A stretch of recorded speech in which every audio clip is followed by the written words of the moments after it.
दोस्तों આગળ વધીએ પહેલાં સબસ્ક્રાઇબ બટન જરૂરથી દબાવો અને હા બેલ બટન પણ દબાવો જેથી દરેક વિડીયો જલ્દી મળી શકે.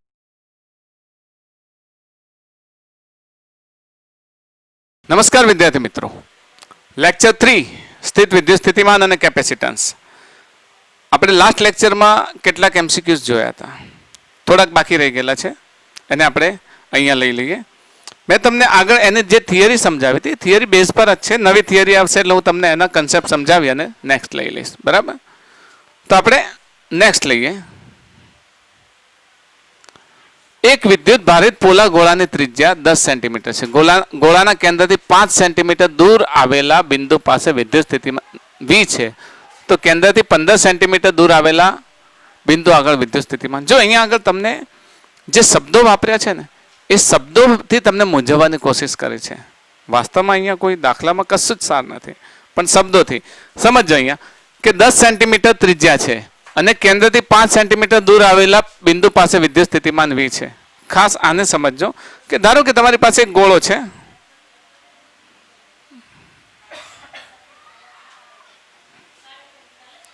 તો ગોળો છે, આ ગોળો છે. હવે ગોળાના કેન્દ્રથી 5 સેન્ટીમીટર, એની ત્રિજ્યા કેટલી છે? 10 સેન્ટીમીટર. જો 10 સેન્ટીમીટર ત્રિજ્યા આપેલી હોય તો R બરાબર 10 થઈ ગયો. ઓકે, 5 સેન્ટીમીટર દૂર આવેલા બિંદુ પાસે વિદ્યુત સ્થિતિમાન V છે. અહીંયા જ તમને કન્ફ્યુઝ કરવાની કોશિશ કરી છે કે 5 સેન્ટીમીટર એટલે ધારો કે આ એક બિંદુ છે, 5 અડધું થાય ને, 5 સેન્ટીમીટર. આ બિંદુએ વિદ્યુત સ્થિતિમાન કેટલું છે? V છે. ગોળા માટે ખાસ સમજીશું કે જ્યારે તમે ગોળાને સમજો ત્યારે એક ખાસ વાત સમજજો કે જ્યારે તમે ગોળો બનાવો છો ત્યારે ગોળા દ્વારા ઉદ્ભવતું વિદ્યુત સ્થિતિમાન, ધારો કે ગોળાની ત્રિજ્યા R હોય તો વિદ્યુત સ્થિતિમાન V હોય. ગોળા દ્વારા ઉદ્ભવતું વિદ્યુત સ્થિતિમાન V હોય તો V બરાબર KQ અપોન R. પણ એનું મૂલ્ય અંદરની તરફ કેટલું હોય, ગોળાની ઉપર કેટલું હોય ને બહારની તરફ કેટલું, પ્રોપોર્શનલ ટુ છે. એટલે જેમ જેમ અંતર વધશે એમ વિદ્યુત સ્થિતિમાન તો ઘટશે ને. પરંતુ જો એના સમગ્ર વિદ્યુત ભારને અહીંયા આગળ એના સપાટી પર, પોલો ગોળો છે, સપાટી પર આપણે માની લેવામાં આવે તો એ સપાટી પર રહેલા વિદ્યુત ભારને એક જ જગ્યાએ કેન્દ્રિત થયેલો છે ને ક્યાં છે? સેન્ટર પર. તો સેન્ટર પર રહેલા આ સમગ્ર વિદ્યુત ભારને સેન્ટર પર, આ ધારો કે ટોટલ Q વીજભાર છે, આ Q વીજભાર સમાન રીતે વિતરિત થયેલો છે, પણ અહીંયા બધા જ વિદ્યુત ભારને ક્યાં સમજીશું? એના સેન્ટર પર. હું આ એનસીઆરટીની થિયરીમાં મેં સમજાવેલું છે. તો આ કેન્દ્ર પર રહેલા Q વિદ્યુત ભારને લીધે આ બિંદુએ વિદ્યુત ગોળાની ઉપર વિદ્યુત સ્થિતિમાન V હોય તો V બરાબર KQ અપોન R, જે આપણે અહીંયા લીધું છે. પરંતુ અંદરની તરફ જાઓ એટલે શું થશે? વિદ્યુત સ્થિતિમાન અહીંયા આવો, અહીંયા આવો, અહીંયા આવો એટલે તમને એવું લાગે છે કે સર R ઘટે છે, પરંતુ ગોળા માટે ખાસ યાદ રાખજો કે અંદરના બધા જ બિંદુએ વિદ્યુત સ્થિતિમાન કેવું હોય? અચળ હોય. કેવું હોય? અચળ હોય. કેમ અચળ હોય? તો ગૌસના નિયમમાં તમે ભણી આવ્યા છે કે એને ઘેરેલો કોઈ વિદ્યુતભાર નથી, બધો વિદ્યુતભાર ક્યાં છે? બહાર છે. તો આના દ્વારા વિદ્યુત સ્થિતિમાન ઓછું હોય તો આના દ્વારા વધારે હોય. એટલે અહીંયા આખા સમગ્ર ગોળામાં વિદ્યુત સ્થિતિમાન કેવું હોય? અચળ હોય. અને એ કેટલું હોય? એનું મૂલ્ય કેટલું હોય? તો એનું મૂલ્ય કેટલું હોય? V બરાબર KQ અપોન R જેટલું. પછી એ 5 સેન્ટીમીટર અંતરે હોય કે 10 સેન્ટીમીટર હોય, એનું અંતર વિદ્યુત સ્થિતિમાનનું મૂલ્ય તો એટલું જ થાય. ખ્યાલ આવે તમને? તો અહીંયા તમને 5 સેન્ટીમીટર આપેલું હોય તો પણ એનું મૂલ્ય તો કેટલું થાય? હા, 5 સેન્ટીમીટર બિંદુ આગળ V બરાબર KQ અપોન R થશે. ઓકે, આની જરૂર નથી, આપણે આને કાઢી લઈએ.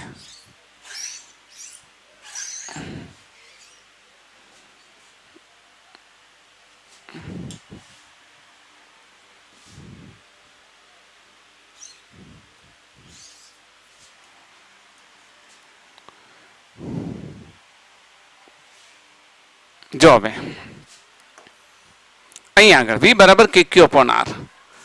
તો v બરાબર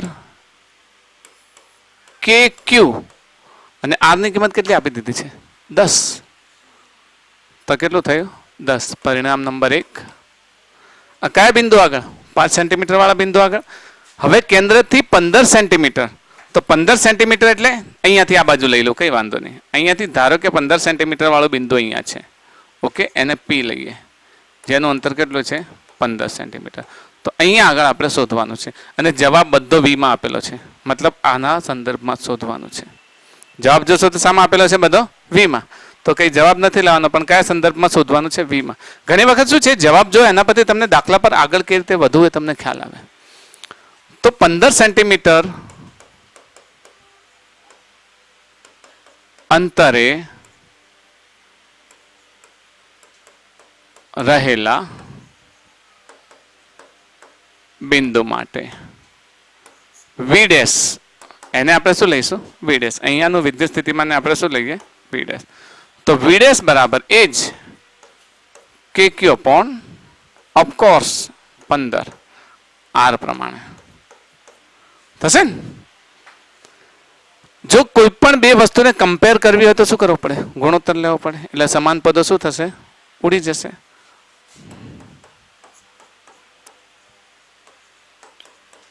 એક અને બે નો ગુણોત્તર લેતા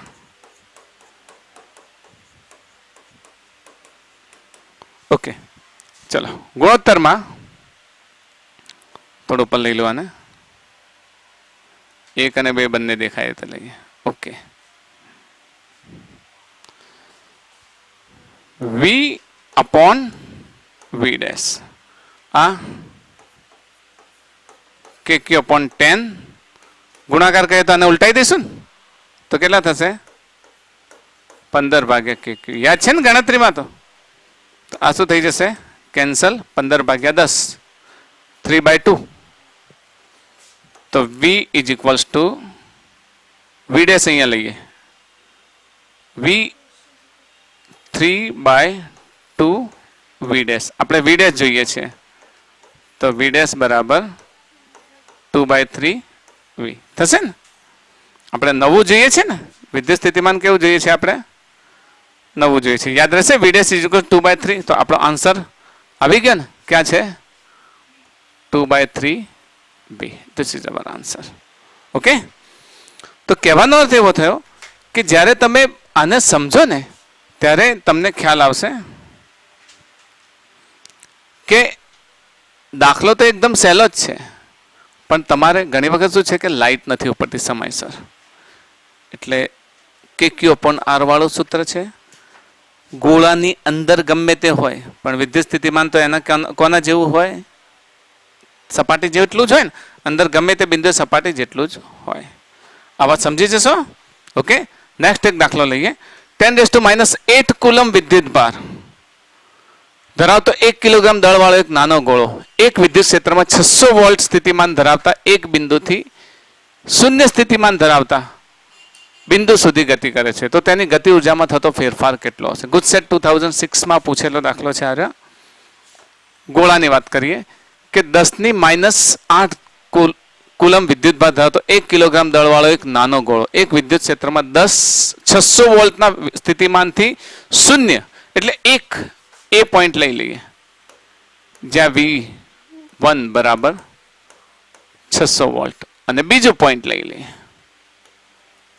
જ્યાં V2 બરાબર 0. એ જ આપેલું છે ને. હવે તેની ગતિ ઉર્જામાં થતો ફેરફાર. હવે ખાસ સમજો કે ગતિ ઉર્જાનો ફેરફાર અહીંયાથી કોઈ 1 વોલ્ટનો અર્થ, પહેલા 600 વોલ્ટ લખેલું છે, 1 વોલ્ટનો અર્થ સમજાવી દો એટલે 600 વોલ્ટનો અર્થ તમને ખબર પડી જશે. 1 વોલ્ટનો અર્થ શું થયો કે અહીંયાથી અહીંયા સુધી લઈ જઈએ ત્યારે 1 વોલ્ટનો અર્થ શું થયો? તો 1 વોલ્ટનો અર્થ એવો થયો કે જો ધારો કે આના ને આના વચ્ચેનો પીડી ડેલ્ટા V બરાબર 1 વોલ્ટ હોય.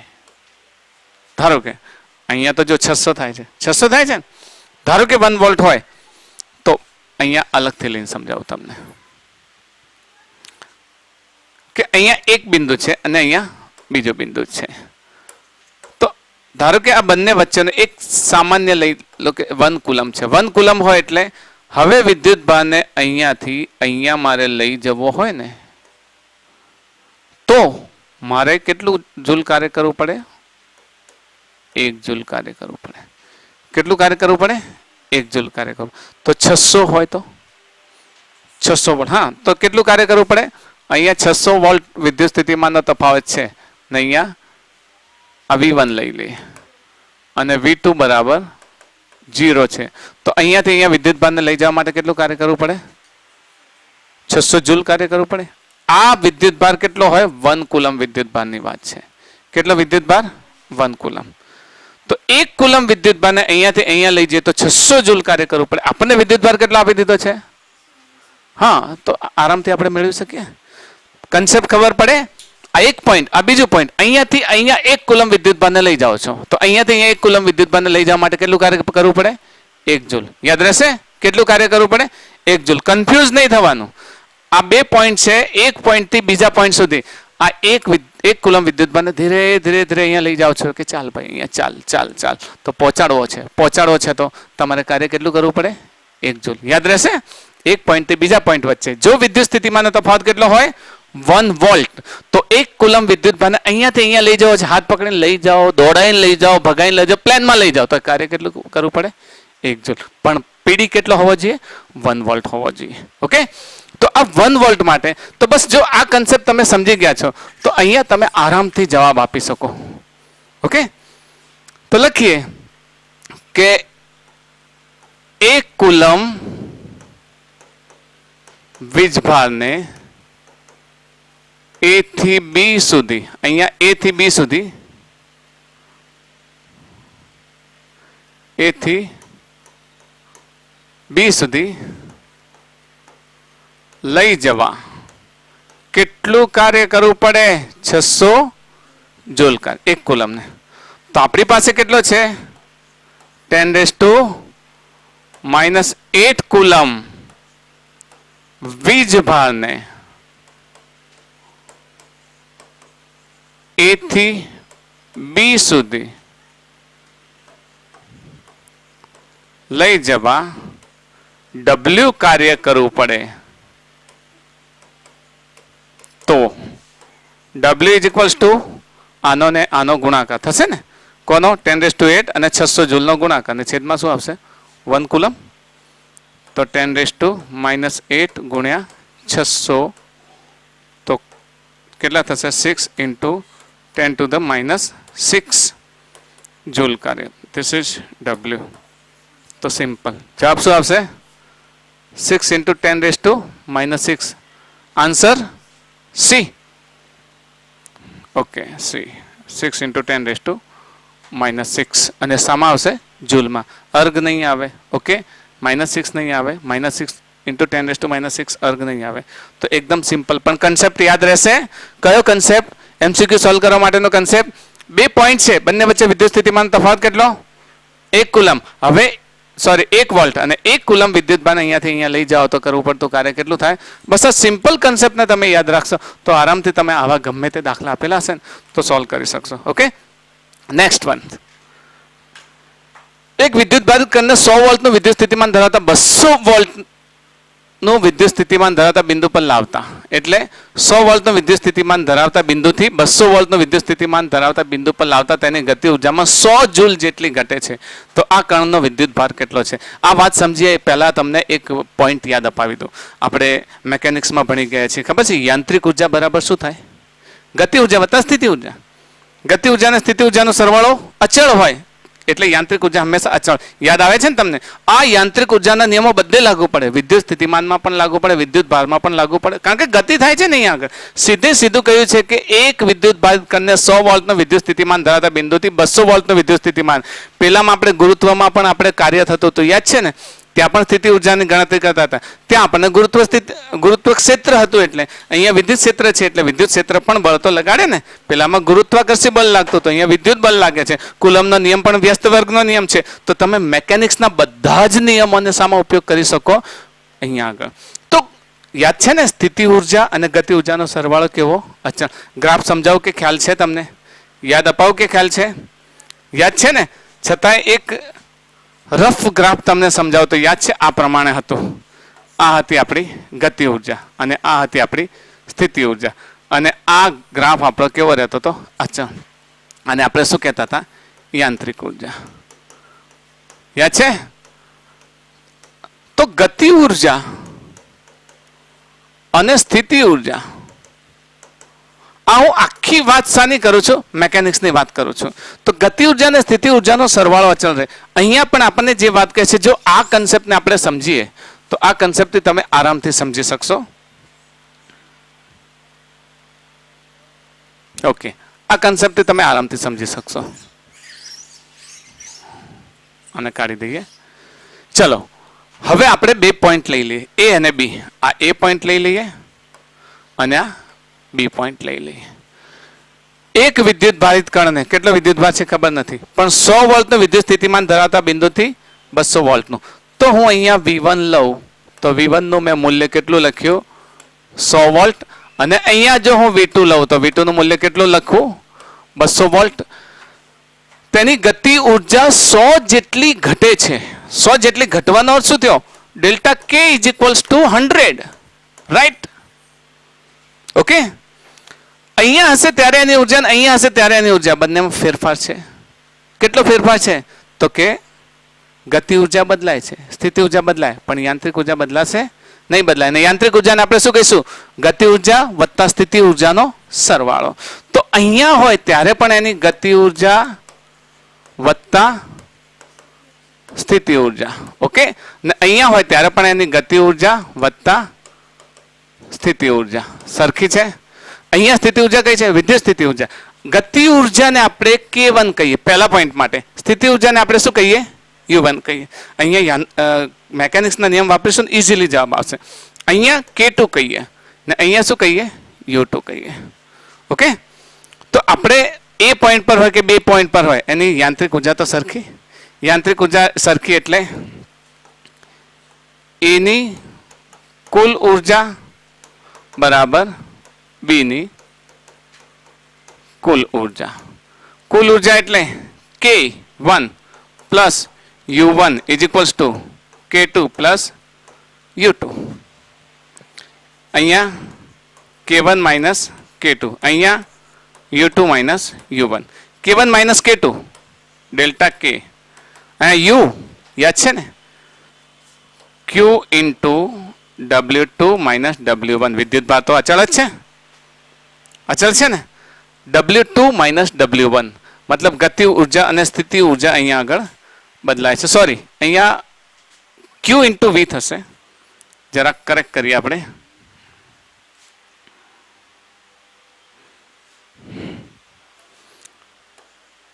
V2 minus V1. ઓકે, કિંમતો આપેલી છે. ક્યાં આપેલી છે? ડેલ્ટા K આપેલું છે, V1 આપેલું છે, V2 આપેલું છે. દાખલો આપણો સરળ થઈ ગયો. ઓકે, ડેલ્ટા K ની કિંમત કેટલી થઈ? 100. અહીંયા આગળ Q ની કિંમત કેટલી છે? શોધવાની છે. શોધવાની છે ને? વિદ્યુત ભાર ખાલી જગ્યા છે V2 કેટલા છે? 200 ઓછા 100. તો અહીંયા આગળ Q is equals to 100 divided by 200 ઓછા 100, 100. તો Q કેટલો હશે? 1 કુલમ વીજભાર હશે. Is that clear? તો આ જે મિકેનિક્સના નિયમ દ્વારા તમે વિચારશો તો તમારો એકદમ સરળતાથી જવાબ આવશે, મુશ્કેલી નહીં પડે તમારે. એક છેલ્લો દાખલો લઈ લઈએ.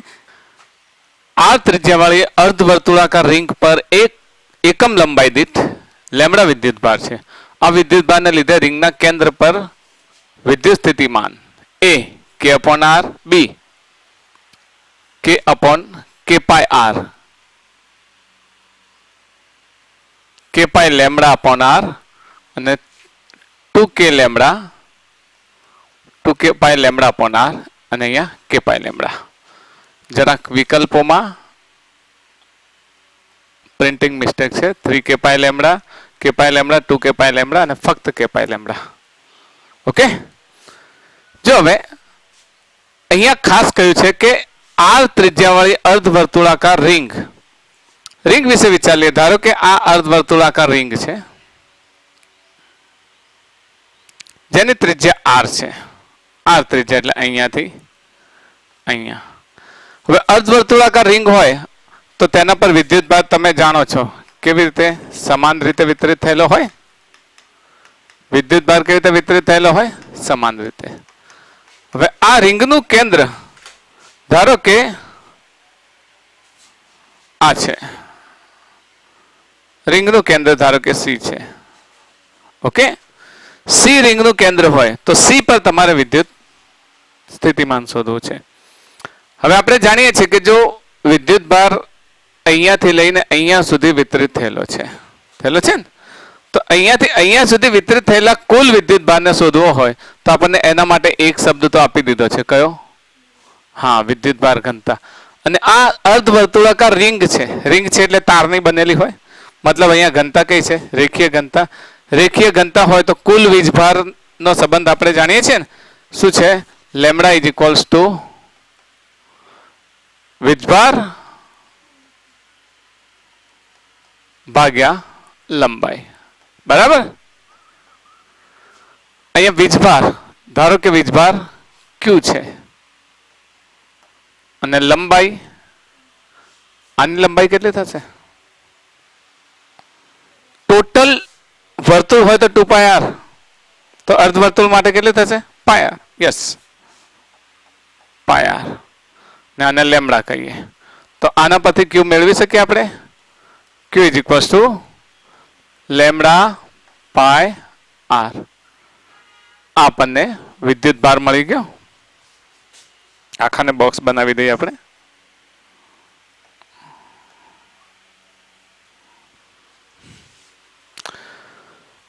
તો હવે સેન્ટર પર રિંગ માટે આપણે મેળવ્યું હતું, યાદ છે ને? રિંગ હોય તો રિંગના કેન્દ્ર પર વિદ્યુત ભાર, વિદ્યુત સ્થિતિમાન સૂત્ર કેટલું હતું? હા, KQ upon R. અર્ધવર્તુળાકાર રિંગ છે તો ભાઈ રિંગ તો છે જ ને, તો રિંગના કેન્દ્ર પર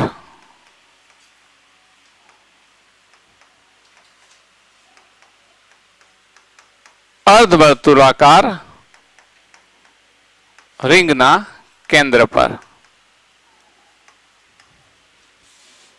V બરાબર KQ upon R. અહીંયા લંબાઈ આ કેપિટલ આર કરીશું આપણે, જરાને કેપિટલ આર લેજો. આપણે ત્રિજ્યા તરીકે કેપિટલ આર લીધું છે. તો કે અહીંયા કેટલા થશે? લેમ્ડા પાય આર, ને નીચે પણ કેટલા થશે? આર. આર આર કેન્સલ, તો વી બરાબર આપણને શું મળે છે? કે પાય લેમ્ડા. કે પાય લેમ્ડા વાળો વિકલ્પ કયો છે આપણો? Okay, D. તો D is our right answer. તો ઇઝી છે. જ્યારે તમે આને ગણો ને તો તમને ખ્યાલ આવે ને. આ વિદ્યુત ભાર ઘનતાનો ટોપિક તમે ભણી ગયા છો. શાની અંદર ભણી ગયા છો? વિદ્યુત ભાર ઘનતા વાળો ટોપિક. હા, આગળ ચેપ્ટર ભણી ગયા છો ને તમે, વિદ્યુત ભાર અને ક્ષેત્ર. એમાં વિદ્યુત ભાર ઘનતા વાળો ટોપિક તમે ભણી ગયા છો. અને જરા હું આર ને ક્લિયર કરી દઉં એટલે તમારે, હા, કે પાય લેમ્ડા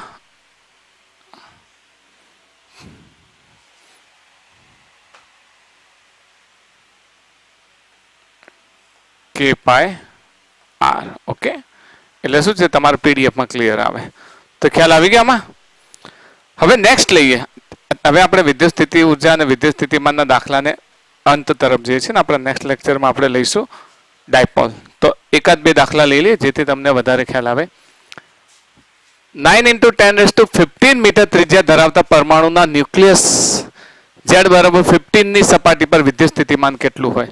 ઇઝી છે આ દાખલો. કે એક પરમાણુ છે, પરમાણુ અંગે જાણો છો ને, પરમાણુનું ન્યુક્લિયસ, પરમાણુની આસપાસ શું છે? ઇલેક્ટ્રોન ફરે છે, પણ ન્યુક્લિયસ એનો એકદમ નાનો, આખા પરમાણુનો 99.9% દળ એની અંદર હોય. તો ન્યુક્લિયસની અંદર શું હોય છે? પ્રોટોન અને ન્યુટ્રોન. પ્રોટોન ધન વીજભાર છે, તો ધન વીજભાર અંદર છે. તો એ ન્યુક્લિયસની જે ત્રિજ્યા છે એ ત્રિજ્યા આપી દીધેલી છે. આપણે ન્યુક્લિયસ અંગે થોડીક આકૃતિ દ્વારા સમજ મેળવી લઈએ.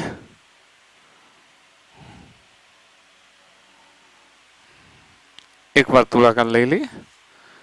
ધારો કે આ એક પરમાણુ છે અને પરમાણુનું કેન્દ્ર છે. ઓકે, આ પરમાણુનું કેન્દ્ર છે. હવે પરમાણુનું કેન્દ્ર હોય, આ ન્યુક્લિયસ લઈ લઈએ, કારણ કે પરમાણુ તો લઈએ તો ધારો કે એની આસપાસનો આ પરમાણુ આખો છે, એના અંદર નાનું ન્યુક્લિયસ લઈએ આપણે, થોડું નાનું બનાવીએ ન્યુક્લિયસ.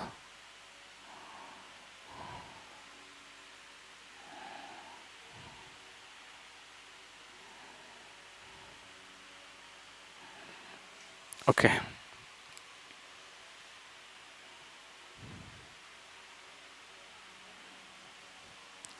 તો આ ન્યુક્લિયસની ત્રિજ્યા અહીંયાથી અહીંયા સુધી લઈએ r છે. તો ન્યુક્લિયસની સપાટી પર વિદ્યુત સ્થિતિમાન કેટલું હોય? તો ત્રિજ્યા આપી દીધી છે r. કેટલી? 9 × 10⁻15. ઓકે, 9 × 10⁻15 આપી દીધું છે.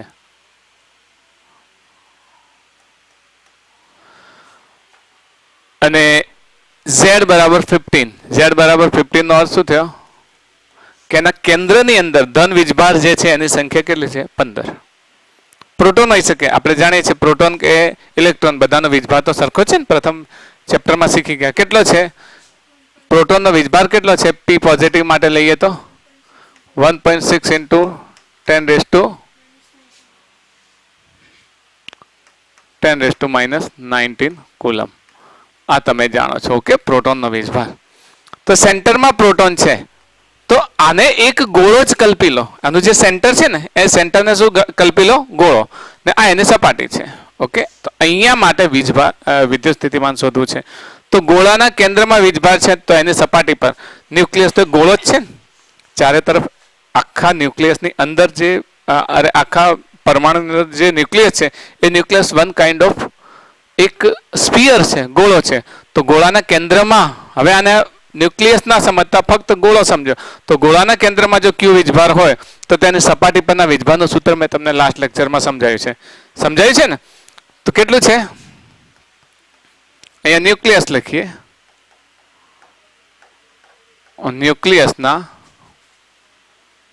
ન્યુક્લિયસની સપાટી પર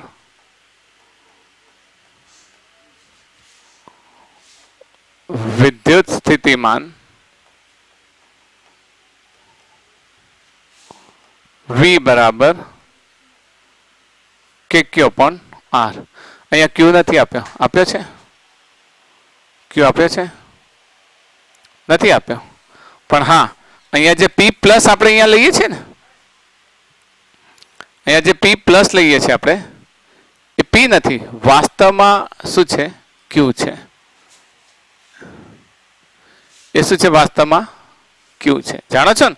સેન્ટરનો વીજભાર, એક પ્રોટોન પરનો વીજભાર. અહીંયા પ્રોટોનની સંખ્યા આપી દીધી. z નો અર્થ શું થયો? પ્રોટોનની સંખ્યા. તો q બરાબર આપણે શોધવો હોય, અહીંયા q = ne. અહીંયા e લઈશું, આને શું સમજીશું? e. તો n કેટલા છે? 50. e કેટલા છે? 1.6 × 10⁻19. Okay, this is q in coulomb. તો આપણને q મળી ગયો. તો હવે તો આપણે સીધે સીધું સૂત્ર મૂકી શકીએ ને. કેટલું થશે? k 9 × 10⁹. q 50 ×